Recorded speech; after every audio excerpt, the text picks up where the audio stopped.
अस्सलाम वालेकुम दोस्तों, मूंसां सिंध जो मशहूर बेहतरीन शख्सियत जावेद जमाली जो फेसबुक कंटेंट क्रिएटर है, इन्फॉर्मेशन मालूमात ॾींदो आहे। अॼु इन्हनि खां ज़बरदस्त मालूमात वठंदासीं जेके सिंध जा लिखियल पढ़ियल नौजवान आहिनि या परदेस या ॿाहिरि मुल्क निकिरनि था, कहिड़े बि मुल्क निकिरनि था, उन हिसाब सां जावेद भाई सभ खां पहिरियां अस्सलाम वालेकुम। वालेकुम सलाम वरहमतुल्लाहि वबरकातुहू। कहिड़ा हाल आहिनि जावेद? अल्हम्दुलिल्लाह। अल्लाह जे अहसान ख़ुश आमदीद थो चवां तव्हांखे। वॾी महिरबानी, तव्हां अॼु तकलीफ़ करे आया हो, मुलाक़ात जो मौक़ो ॾिनो। वॾी वॾी महिरबानियूं तव्हांजो जो तव्हां पाण क़ीमती टाइम ॾिनो ऐं इंटरव्यू हुजे। नौजवान सऊदी अरब अचणु चाहिनि था, अतलनि था बाक़ाइदे ईअं रसा था छीना आहिनि सिंधी सवली ॿोली में, जी उन्हनि खे कहिड़ो तव्हां इहो मैसेज ॾींदव? तव्हां पाण एज़ ए कंटेंट क्रिएटर आहियो, इंफॉर्मेशन वीडियोस ठाहींदा आहियो, ॾाढियूं पसंदि बि ईंदियूं आहिनि जावेद जमाली जे नाले सां। सो तव्हां उन्हनि खे कहिड़ो पैगाम ॾींदा? उहो छा खणी निकिरनि परदेस या के ॿिए मुल्क? ॾिसो, मां अॼु ई पंहिंजे पेज ते वीडियो ठाहियमि, उन में मां इहो चयो त तक़रीबन असांजा जेके सिंध जा सिंधी भाइर आहिनि उहे त सभ खां पहिरीं त सभु अचण जा ख़्वाहिशमंद आहिनि, लेकिन ग़लति तरीक़े सां अचण जा ख़्वाहिशमंद आहिनि। मां अॼु बि इहो पंहिंजे वीडियो में इहो चयो त दोस्त जेके आज़ादु वीज़ा ते अचण जा ख़्वाहिशमंद आहिनि, न सिर्फ़ु सऊदी बल्कि अरब ॿियनि मुल्कनि में कहिड़े बि मुल्क में वञणु चाहिनि था, उहे सभु ख़्वाहिशमंद आहिनि त आज़ादु वीज़ा ते वञूं। हालांकि तव्हांखे ख़बर आहे त आज़ादु वीज़ा हिते गवर्नमेंट जे तरफ़ां को अलाउ या लीगल न आहे, लेकिन छा आहे जो हिकिड़े बसि अंडरस्टैंडिंग हूंदी आहे तव्हांजी तव्हांजे कफ़ील जे विच में, इहो गवर्नमेंट जे तरफ़ खां न हूंदो आहे। मां अॼु बि पंहिंजे इहो वीडियो में इहो चयो आहे दोस्तनि खे त तव्हां आज़ादु वीज़ा ते न अचो, आज़ादु वीज़ा खां बहितर आहे तव्हां एग्रीमेंट वीज़ा में अचो। हा, एग्रीमेंट वीज़ा में अचो, एग्रीमेंट वीज़ा वधीक बहितर आहे। ॾिसो, असां हिते रहिया पिया आहियूं, तव्हांखे असांखे ख़बर आहे जेके दोस्त हिते एग्रीमेंट वीज़ाउनि ते कमु कनि था उहे सॼो सॼो साल माशाल्लाह रोज़गार सां लॻा पिया हूंदा आहिनि, पर उन्हनि जे मुक़ाबले में मदे मुक़ाबले में असां आज़ादु वीज़ाउनि वारा ॾिसंदा आहियूं, उहे 5 ॾींहं किथे कमु कंदा आहिनि, 5 ॾींहं वांदा हूंदा आहिनि, 5 ॾींहं किथे कमु कंदा आहिनि, 5 ॾींहं वांदा हूंदा आहिनि। ऐं स्पेशली जेको नओं माण्हू हुजे, त हाणे हींअर करंटली यकीन कयो त मूंसां अहिड़ा काफ़ी माण्हू राब्ते में आहिनि जेके आज़ादु वीज़ा ते आहिनि, आया आहिनि, लेकिन हींअर परेशान आहिनि, उन्हनि खे कमुकार कोन्हे, उहे कम जे लाइ परेशान आहिनि। न रुॻो कम जे लाइ परेशान आहिनि, हिते अचण खां पोइ बि जेके ख़र्च थींदा आहिनि, जेके पंहिंजा इक़ामो ठाहिणु थियो या ॿियूं ॻाल्हियूं अहिड़ियूं खोड़ ख़र्चात आहिनि जेके उन्हनि जे लाइ परेशान आहिनि। ज़बरदस्त। एग्रीमेंट ऐं आज़ादु वीज़ा में कहिड़ो फ़र्क़ु आहे, उहो तव्हां उन्हनि खे नाज़रीन खे ॿुधायो। फ़र्क़ु इहो आहे जो ख़र्च जो ऐं फ़ाइदे जो फ़र्क़ु ॾिसो इहो आहे न, हिकु त एग्रीमेंट वीज़ा में तव्हांजो ख़र्चु बची पवंदो आहे। तव्हां पाकिस्तान में जीअं ईंदा हो, तव्हां उतां खां तव्हांखे वीज़ा मुफ़्त में मिली वेंदी आहे, ठीकु आहे। उन खां पोइ तव्हांखे हिते बचण खां पोइ हिते बि तव्हांजा 1000 ख़र्च आहिनि उहे तव्हांजा बची पवंदा आहिनि।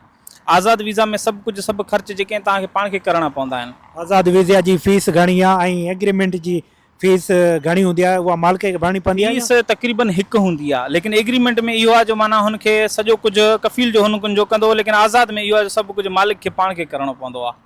हुनजी तक़रीबन घणी फीस आहे? 12,000 खां 15,000 ताईं ख़र्चो ईंदो आहे। 12 खां 15,000 कंहिं बि माण्हू खे आज़ादु वीज़ा को बि माण्हू पाकिस्तान में वठे थो न, 12 खां 15,000 ताईं जो ख़र्चो अचे थो।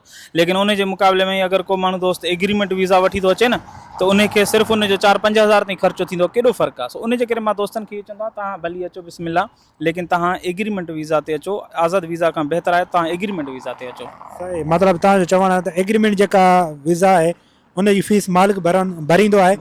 उन खां पोइ वरी जेको हिकिड़ो ॿियो असां वटि ट्रेंड हले थो न, माण्हू विज़िट वीज़ाउनि ते कमाइणु अचनि था ऐं पंहिंजो उमिरि ते कमाइणु अचनि था, इहो बि दोस्त ख़तमु कनि। इन शइ खे बि दोस्त कनि। इन में बि इहो बि ग़लति आहे, छो जो उमिरि ते केरु बचे थो, विज़िट वीज़ा ते केरु बचे थो, उहो सिर्फ़ु 3 महीननि जे लाइ थिए थो न।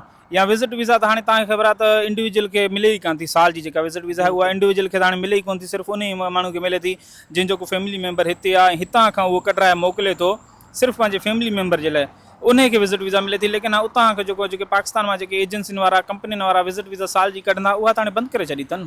इहो इन जे करे जो माण्हू हिते अचनि पिया या विज़िट वीज़ा ते अची ग़लति जेको आहे सो माना वरी रस्ते सां कमाइणु शुरू पिया करे छॾनि, या 3 महीननि खां पोइ वापसि कोन पिया वञनि गैर तरीक़े सां, त इन जे करे गैर क़ानूनी कम ऐं गैर क़ानूनी तौर पे रहनि पिया। ऐं बिल्कुलु इहा सही ॻाल्हि आहे, विज़िट वीज़ा सिर्फ़ु विज़िट जे लाइ हूंदी आहे। भाई विज़िट कयो, घुमो फिरो, वञो। ऐं एग्रीमेंट आज़ादु वीज़ा जो बि तव्हांखे जावेद जमाली सवलो तरीक़ो ॿुधाए छॾियो आहे त एग्रीमेंट वीज़ा में ख़र्चो तव्हां ते न आहे ईंदो, छो जो उहो मालिक जो कफ़ील आहे उहो भरींदो। आज़ादु वीज़ा ते सालाना तव्हांखे 4,000 4,500 फीस बि ॾियणी पवंदी, वीज़ा बि तव्हांखे मिलंदी, ऐं कमु जेको तव्हां कंदा हो पर उहो किथे तव्हांखे मिले थो नथो मिले, तमामु ज़बरदस्त तव्हां मालूमात ॾिनी। ॿियो मां इहो चवणु चाहींदुमि दोस्त जेके बि अचनि था न हींअर हारसी जे आसरे ते न अचनि। तव्हांखे ख़बर आहे हिते असांजा सिंधी ॿार जेके बि ईंदा आहिनि तक़रीबन हारसी जे आसरे ते ईंदा आहिनि। आरसी खे 17 ग्रेड नौकिरी सम्झंदा आहिनि। 17 ग्रेड जी नौकिरी सम्झंदा आहिनि। हालांकि उहा 17 ग्रेड जी नौकिरी जीअं पाकिस्तान में नथी मिलनि ईअं ई हाणे हिते नथी मिले।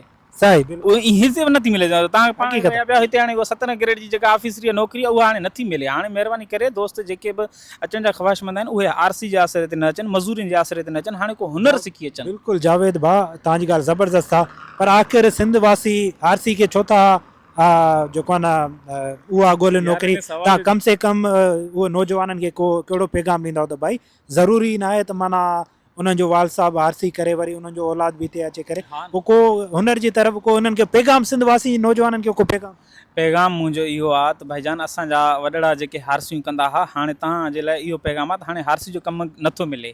हाणे हारसी जो कम ते हिते तव्हां जेके दोस्त हारसी जे आसरे ते वेठा आहिनि उहे साल खां वांदा वेठा आहिनि, कमु उन्हनि खे कोन थो मिले हारसी जो। ठीकु आहे, हाणे दोस्त जेके आहिनि पैगाम उन्हनि खे इहो आहे त हुनर सिखनि, को बि हुनर सिखनि, एसियुनि जो हुनर सिखनि या गाॾियुनि जा मिस्त्री थियनि या जेके असां वटि जेके हुनर इंसान माण्हू सिखी थो सघनि उहे कम से कम सिखनि। मेन आहे असां वटि हुते मिस्त्रियुनि जा केॾा दुकान आहिनि, गाॾियुनि जा मिस्त्री घटि आहिनि छा? पाकिस्तान में खोड़ आहिनि। उन वटि यार तव्हां वञो गाॾियुनि जा मिस्त्री थियो, तव्हां उहो कमु इहो मिस्त्रियुनि गाॾियुनि जे रिपेयरिंग जो कमु तव्हां सिखो, एसियुनि जो तव्हां कमु सिखो, होम अप्लायंस जेके हूंदा आहिनि जेके फ्रिज थिया या उहो जेके किचन जा अप्लायंस होम अप्लायंस जेको थींदो आहे उहे कमु सिखो, काफ़ी सारा प्लम्बर, बिजली, इहे कमु इहो हुनर सिखो। हाणे उहो दौरु न आहे जो माना जेको आहे माना मिड़ी कुझु हुनर आहे ई कोन, तालीम आहे कोन, बसि पोइ मिड़ी ढोर ढगा खपाए पोइ थोरो कुले ते करे निकिरण वारो दौरु कोन्हे। हाणे माण्हू निकिरण खां पहिरियां थोरो रिसर्च करे ज़रूरु निकिरे पोइ। बिल्कुलु बिल्कुलु जावेद भाई जो चवण जो मतिलबु आहे त हुनर लाज़मी खणी निकिरो, पोइ जेको आहे न तव्हां कामयाब बि थींदव, पंहिंजे पेरनि ते बि वेंदव। सो तमामु ज़बरदस्त लॻो जावेद भाई। तव्हांजो फेसबुक ते नालो कहिड़े फेसबुक सां? जावेद जमाली। दोस्तनि खे सऊदी अरब अचण खां पहिरियां मां गुज़ारिश कंदुसि मुंहिंजे पेज ते ज़रूरु तव्हां विज़िट कयो। मुंहिंजे पेज ते तव्हांखे इनशाला 100 मां 2% 5% तव्हांखे का न का इंफॉर्मेशन का न का नॉलेज मिली वेंदी। ऐं जेके ॻाल्हियूं मां कंदो आहियां उहे तव्हां उते तस्लीम कयो, हिते अचण खां पोइ तस्लीम न कयो। यकीन कयो मां दोस्तनि खे चवंदो आहियां यार आज़ाद वीज़ा ते न अचो, एग्रीमेंट ते अचो, हुतां खां निकिरी ईंदा आहिनि। हिते पहुचण खां पोइ जेॾी महिल 100 माण्हुनि खे फ़ोनूं कंदा आहिनि कम जे लाइ, पोइ बि कमु न मिलंदो आहे। पोइ चवंदा आहिनि यार वाक़ई को माण्हू सही पियो चए त एग्रीमेंट ते अचो, आज़ाद ते न अचो, पोइ मञींदा आहिनि। बिल्कुलु ज़बरदस्त। त भाई हिननि जो 100% जेको आहे न कॉन्टेंट असली ऐं सच ते जेको आहे न मुबैना हूंदो आहे। ज़रूरु विज़िट कयो जावेद जमाली। स्पेल आहे इहा ई लिखो, आसानी सां तव्हांखे हिननि जो प्रोफाइल तव्हांखे मिली वेंदो। हीअ ई माशाल्लाह हिननि जी तस्वीर आहे। ज़बरदस्त कॉन्टेंट ठाहींदा आहिनि, इंफॉर्मेशन मालूमाती। फॉलो कयोसि, लाइक कयोसि ऐं असांखे बि लाइक फॉलो करे छॾियो। वीडियो खे वधि खां वधि शेयर कयो। वरी महिरबानी तव्हांजो क़ीमती टाइम ॾिनो। तव्हां पंहिंजो आया हो, इहो तव्हांजी नवाज़िश।